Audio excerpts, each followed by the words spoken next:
7 claves del misterio de Cristo del libro, El misterio de los Cristos, Corinne Line. Aquí se da un breve resumen de las claves, 7 en número, para lo que puede ser la más importante aclaración de los misterios de Cristo. Los estudiantes serios harán bien en estudiar cuidadosamente estas 7 claves, al mismo tiempo que leen su descripción en la versión de la Biblia, y luego, mediante una larga y devota meditación, convertirlas en factores activos y vitales en sus vidas diarias. Clave número 1. La Inmaculada Concepción. La Inmaculada Concepción es el sagrado rito mediante el cual el fuego que arde en la personalidad humana se transmuta en la luz del puro espíritu. Durante el proceso de transmutación, el rojo fuego de Marte, la fuerza de deseos generada por los lucíferes, es reemplazada por la dorada fuerza de Sol, la pura fuerza del amor de Cristo. Esta es la transformación más importante que ha de tener lugar en toda la raza humana durante la próxima edad. En épocas lejanas de la humana evolución, se desarrollaron ciertos centros en las corrientes del cuerpo de deseos del hombre. Estos centros se encuentran en gran parte latentes en la mayoría de la gente, ya que solo pueden despertar mediante el desarrollo espiritual. Y solo han adquirido su total esplendor en aquellos que han recibido los grandes grados de iniciación. Sin embargo, 12 de esos centros están latentes en el cuerpo de todo individuo. Cuando se despiertan y funcionan se convierten en 12 luces gloriosas. Los centros están situados en distintas partes del vehículo físico. 2 se encuentran en los pies, 2 en las rodillas, 1 en la base de la espina dorsal, 3 en el plexo solar, en el corazón y en la garganta, y 2 en el cráneo, 1. En las escuelas de misterios orientales a estos centros se los denomina flores de loto. Los místicos cristianos las describen como las rosas que florecen en la cruz del cuerpo. No alcanzan su total luminosidad hasta después de lograda la primera de las grandes iniciaciones o iniciaciones de Cristo. Los centros por debajo del diafragma no se activan completamente hasta que el discípulo recibe las 4 iniciaciones mayores o crísticas. Por ello la humanidad no está aún familiarizada con su funcionamiento ni con los procesos implicados en su activación. Los centros situados por encima del diafragma se van activando a medida que se van recibiendo las 9 iniciaciones menores y por eso son más conocidos sus actividades y su funcionamiento. Hay aún otros centros que han de ser activados mediante posterior desarrollo espiritual, pero los que aquí tratamos son los más importantes para el hombre en su actual estadio de evolución. Cuando el centro situado en la base de la espina dorsal comienza a moverse, su color rojo oscuro se va haciendo cada vez más claro, a medida que la propia naturaleza de uno se va purificando y espiritualizando, hasta convertirse en una radiación pura, teñida de naranja dorado. Las fuerzas de este centro colaboran en los procesos de transmutación y purificación que tienen lugar en todo el cuerpo. Con la animación del centro situado en el plexo solar, se desarrolla una gran reverencia hacia el cuerpo físico, como templo apropiado para el espíritu interno. Cuando esta comprobación tiene lugar, todas las actividades del vehículo físico se mezclan y armonizan con los principios superiores. Las radiaciones de este centro son de un vívido verde, el color de la naturaleza naciente, y sirven para estimular todos los procesos vitales. La rosa solo puede florecer en el corazón cuando la compasión se ha desarrollado hasta el punto de incluir a todas las criaturas vivientes. Ese centro no puede convertirse en una luz trascendente hasta que su fuerza motriz sea el amor. La flor dorada en el corazón del discípulo no puede alcanzar su total desarrollo mientras alimente su cuerpo con la carne de sus hermanos menores o utilice su cuero, su piel o sus plumas para gratificar su vanidad. Ha de conservarse santo y proporcionar amoroso cuidado a las criaturas menores antes de que la rosa abra sus radiantes pétalos. Cuando, finalmente se abre, este centro asemeja un estallido solar en miniatura, de dorado esplendor. La rosa del centro de la garganta, en el que reside el poder del habla, no se desarrollará completamente hasta que, por su medio, dejen de pronunciarse palabras desconsideradas, descorteses o destructivas. El neófito ha de hacer la suprema dedicación de su voz al servicio de Cristo. Ha de poder decir, Nada pido para mí y de mí mismo doy a los demás. Una tal dedicación desarrolla los pétalos de esta rosa que adquieren un radiante color azul suave, al que la inspiración añade tonos plateados. En otros escritos nos hemos referido a las dos luces en la cabeza. La glándula pituitaria se convertirá un día en una perfecta creadora de imágenes, mientras que la pineal será el santuario en el que habite la voluntad, como sierva del espíritu.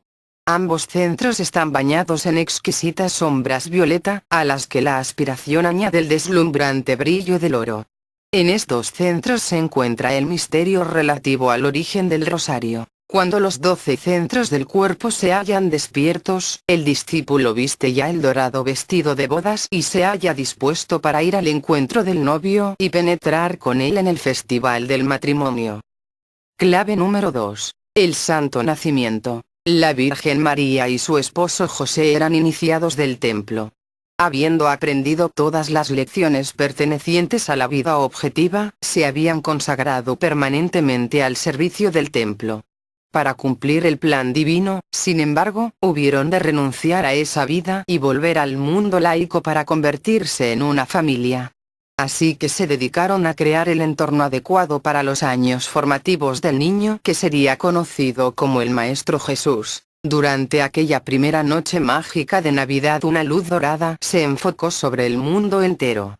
Huestes de ángeles y arcángeles, cantando exultantes hosanas, descendieron a la tierra y se mezclaron con los hombres, haciéndose visibles a muchos de ellos. Aquel glorioso día dorado, María fue arrebatada al cielo y, entre gozosas aclamaciones, fue confiado a su custodia el sagrado infante. Clave número 3. El bautismo. Cuando el Maestro Jesús descendió a las aguas del río Jordán, hizo el gran sacrificio de abandonar el cuerpo que había construido, para que Cristo pudiera usarlo durante los 3 años de su ministerio. Una vez más, como en la Noche Santa, los cielos se llenaron con los ecos de los hosanas angélicos y la voz de Dios se escuchó proclamando: «Este es mi amado Hijo en quien me complazco». El Evangelio de San Marcos se inicia con el rito del bautismo. El Evangelio de San Juan se inicia con el del matrimonio místico, en el que el agua se convierte en vino. Hay una íntima relación entre estos dos acontecimientos. El rito del bautismo se observó por los discípulos el sábado santo que precedió a la resurrección. Mediante él, cada uno aprendió a disociar la voluntad, el ego del cuerpo físico. En el rito del matrimonio místico Cristo enseñó a sus discípulos cómo equilibrar las fuerzas de la mente y del corazón. En otras palabras, cómo manifestar la polaridad mediante la que se pueden hacer milagros como el de transformar el agua en vino. Este rito es una preparación para las maravillas de Pentecostés. Clave número 4. La transfiguración. Durante el curso de su ministerio, Cristo se esforzó por ayudar a sus discípulos más avanzados, Pedro, Santiago y Juan, a comprender algo del profundo misterio de su misión. Les dio la evidencia de sus poderes sobrenaturales en su gloria celestial. Les enseñó cómo elevar sus conciencias hasta poder contemplar la radiación de su cuerpo de arcángel.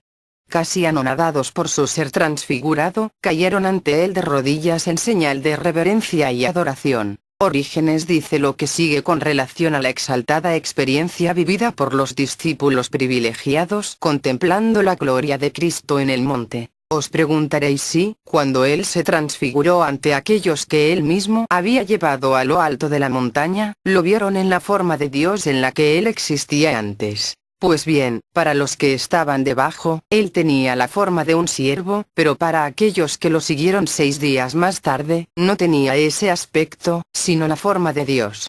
Como se dijo a lo largo del capítulo dedicado a Cristo en el Antiguo Testamento, muchos de los más avanzados maestros y profetas de esa dispensación prepararon a sus discípulos para la venida de Cristo. Cuando Pedro, Santiago y Juan contemplaron con reverente asombro el sublime espectáculo de Cristo transfigurado, vieron, de pie junto a él, a Moisés y Elías, 2 de los más elevados iniciados de los días del Antiguo Testamento, que habían trabajado preparando a sus seguidores para la venida de Cristo. Clave número 5. Getsemaní. Era misión de Cristo el identificarse a sí mismo con el destino de la tierra y de su humanidad. Este era el trabajo final que había de llevar a cabo antes de la crucifixión. Y fue durante esa prueba terrible cuando consiguió su plena identificación con el destino de la raza humana. Cristo había compartido la más extraordinaria experiencia de su ministerio con los mismos discípulos avanzados, Pedro, Santiago y Juan. Ahora los llamó para compartir también con él la hora más oscura y agónica de su permanencia en la tierra. Esperaba que ellos le asistieran durante ese trabajo. Pero ese trabajo fue para Cristo, nuestro glorioso modelo, como ha sido para todo aspirante que ascienda el sendero. Nadie, salvo el Padre, compartió con él la hora más negra. Por eso el Evangelio dice que sus más iluminados discípulos se durmieron. No estuvieron a la altura de la guardia para la que habían sido llamados. Su incapacidad para medir las demandas de la trágica ocasión y la pérdida con ello de la oportunidad de prestar un servicio inimaginable, es una advertencia para todos los que se dedican a Cristo. Salvo que hayan adquirido la necesaria preparación, no serán conscientes de lo que está ocurriendo y no prestarán oídos a la llamada de su Señor y Maestro. Clave número 6. La crucifixión. El bautismo anunció el comienzo del ministerio del Señor Cristo para la tierra y para el hombre, mientras que la crucifixión marcó el momento más importante de dicho ministerio. En la crucifixión, el que vino como mediador entre los cielos y este plano, penetró en el corazón de la tierra y se convirtió en su espíritu interno. Desde entonces su ministerio ha sido, tanto desde dentro como desde la esfera exterior. El corazón de la tierra es su centro planetario. Cada año, la fuerza de Cristo penetra en ella con crecientes intensidad y volumen, haciéndosele cada vez más fácil encontrar un habitáculo en el corazón humano. Esta fue la maravillosa revelación que le sobrevino a San Pablo camino de Damasco y que él luego incorporó a las enseñanzas que impartió a sus discípulos, los que aseguran que Cristo, como persona, nunca vivió, que su vida no es sino un recurso simbólico del sendero de la iniciación, y que la crucifixión es también simbólica, no conocen lo verdaderamente esencial de la cristiandad esotérica o mística. 1000 años con el Señor no son sino como un solo día. En el segundo día de la creación a que se refiere el Génesis, período solar, los arcángeles estaban pasando por una etapa de su evolución, similar a nuestra actual condición humana. Sus vehículos más densos eran de materia de deseos o astral, el cuerpo etérico no se hizo manifiesto hasta el siguiente período, el lunar, mientras que el cuerpo físico no lo hizo hasta el presente período terrestre. Cristo era el jefe de esa oleada de vida arcangélica, y era el guardián de la tierra en formación. Tuvieron que pasar eones hasta que el planeta estuvo preparado para albergarlo en su mismo centro. Cuando el sol pasaba, por precesión, por el signo de Aries, el Cordero vino como el buen pastor para las ovejas que se habían extraviado. Cuando el sol pasaba, por precesión, por el signo de Libra, hace aproximadamente 10.000 años, comenzaron los preparativos para su venida. Se enviaron maestros iniciados a las diferentes partes del mundo, todos con un mensaje similar. Formaron un círculo íntimo de discípulos para ese glorioso acontecimiento, la venida de la luz del sol, que había de convertirse en la luz del mundo. A medida que pasaba el tiempo, la preparación se fue haciendo más definida.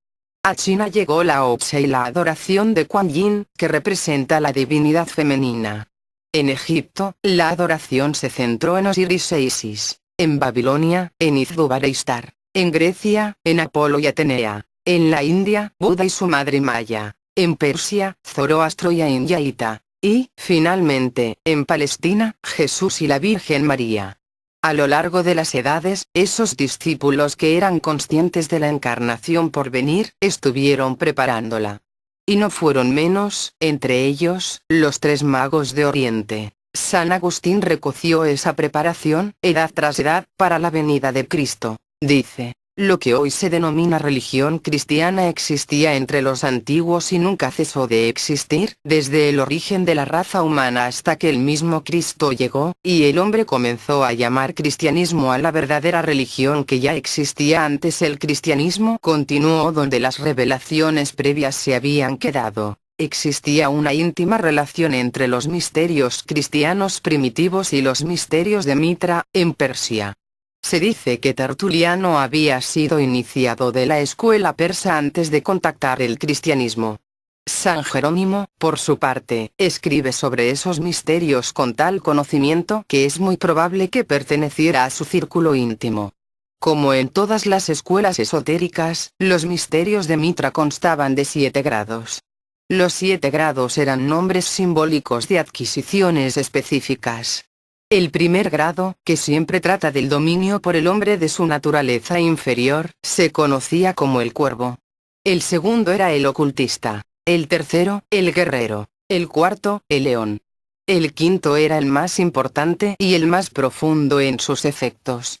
A esas alturas el iniciado había ya adquirido completo autodominio y se le daba el nombre del país al cual pertenecía. Por eso, en la escuela de Mitra, a un iniciado de 5º grado se le llamaba el persa. Rudolf Steiner dice lo siguiente sobre este 5º grado. En el 5º grado el neófito ya estaba preparado para una ampliación de conciencia que le iba a proporcionar el convertirse en el guardián espiritual de su pueblo, cuyo nombre le era conferido. Un iniciado de 5º grado era elevado a una esfera en la que participaba en la vida arcangélica. Para capacitar a los arcángeles para dirigir correctamente a un pueblo, hay que ser un iniciado de 5º grado. Estos iniciados eran intermediarios entre los líderes del pueblo y el pueblo mismo. Con la venida de Cristo, los misterios asumieron una forma más exaltada que nunca hasta entonces, porque en la escuela de misterios cristiana, las sublimes enseñanzas de Cristo se sumaron a las de los antiguos misterios. Estos misterios incrementados serán la piedra angular de la nueva religión de Acuario. Como se ha dicho ya, el nombre iniciático de San Juan fue Lázaro y él fue el primero en ser iniciado en estos sublimes misterios. Mediante ellos, venció a la muerte y abrió las puertas de la inmortalidad, y quienes sigan sus pasos podrán entrar en el glorioso privilegio de ser uno de los discípulos que Cristo mantiene junto a su corazón. Durante el intervalo entre la crucifixión y la resurrección, Cristo trabajó para purificar el cuerpo de deseos astral del planeta, un cuerpo que la humanidad había de tal modo infestado de mal, que la evolución del hombre se estaba retardando enormemente.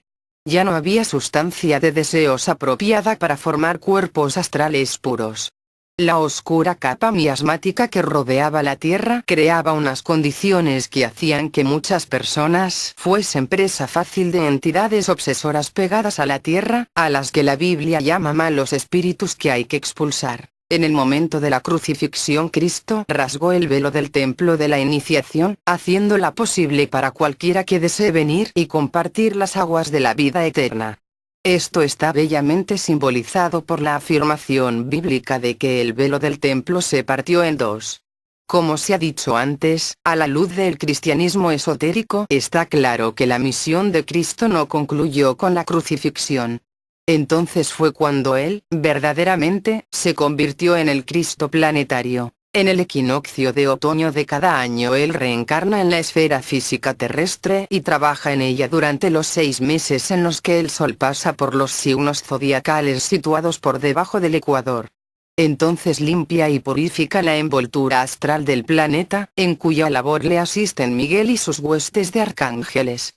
Así, año tras año, los hombres pueden incorporar a sus cuerpos físicos material de deseos cada vez más puro.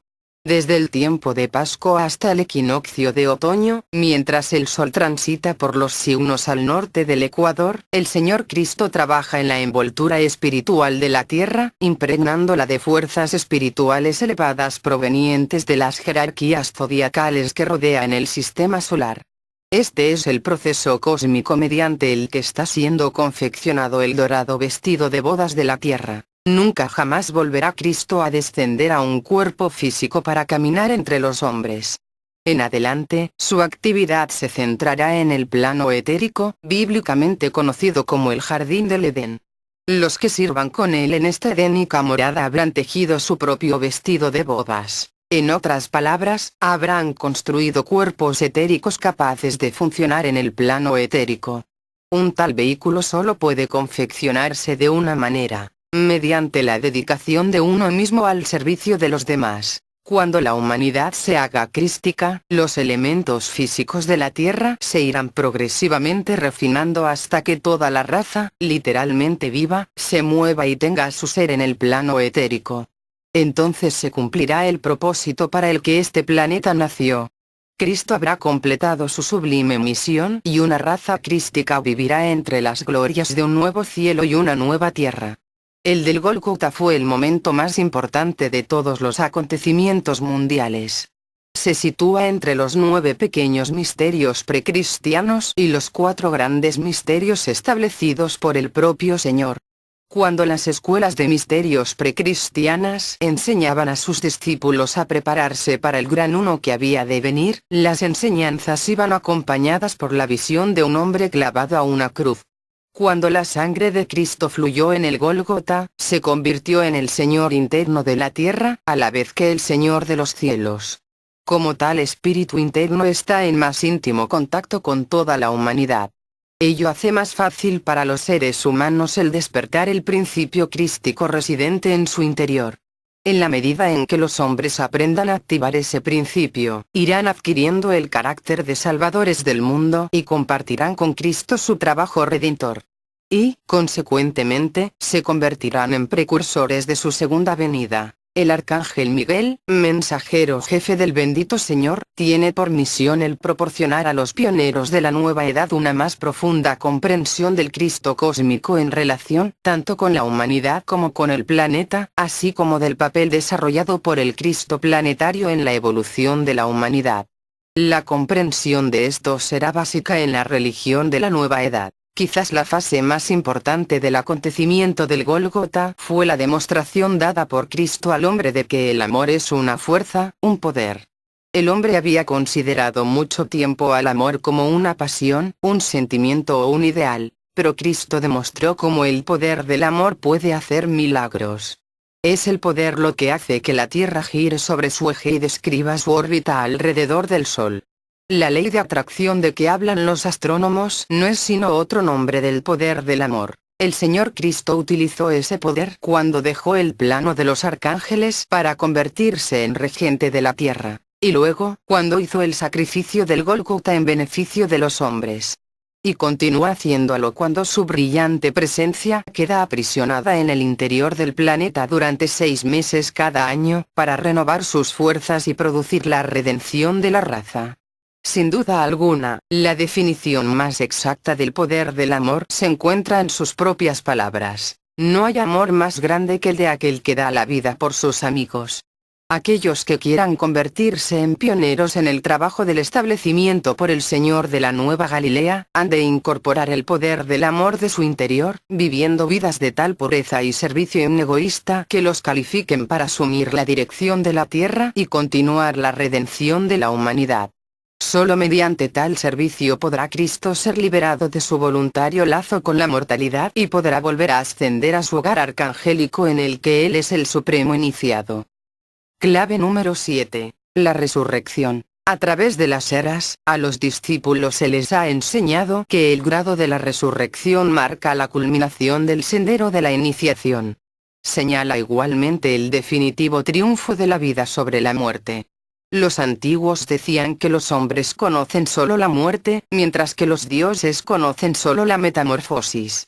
La transmutación de la muerte en vida eterna se realiza en el grado de la resurrección. Cristo, el sublime indicador del sendero de la iniciación, dejó sus vestiduras en la tumba vacía para simbolizar la supremacía y autoridad del espíritu sobre una personalidad limitada y asociada solo con la encarnación física. A los discípulos avanzados de los antiguos misterios, y a los verdaderos discípulos de nuestros días, se les enseña a tender conscientemente un puente sobre el aparente abismo entre la vigilia y el sueño, entre vida y muerte.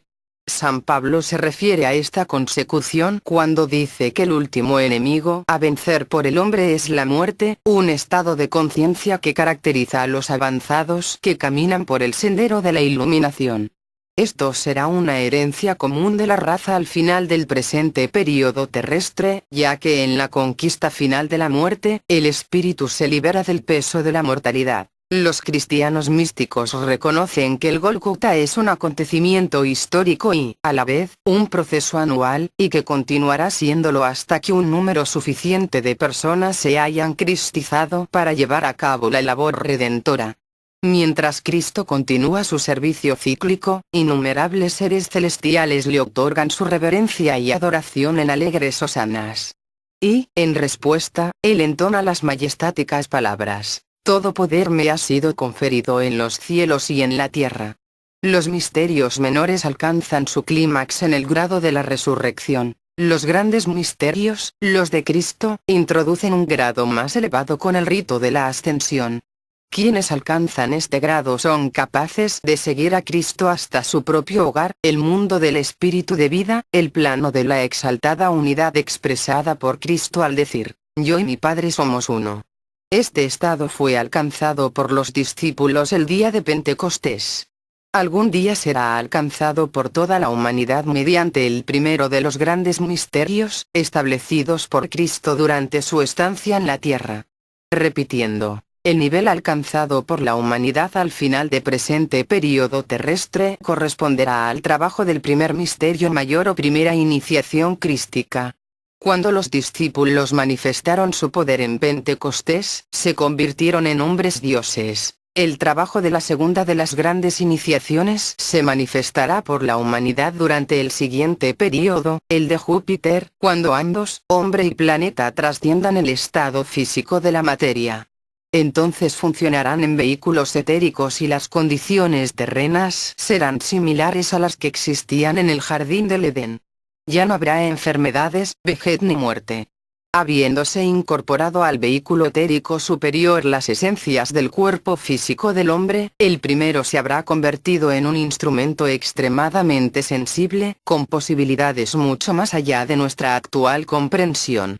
Su mente estará tan espiritualizada que manifestará el poder innato de Dios, habilitándole para trabajar con la vida, tal como ésta se expresa actualmente en el reino vegetal.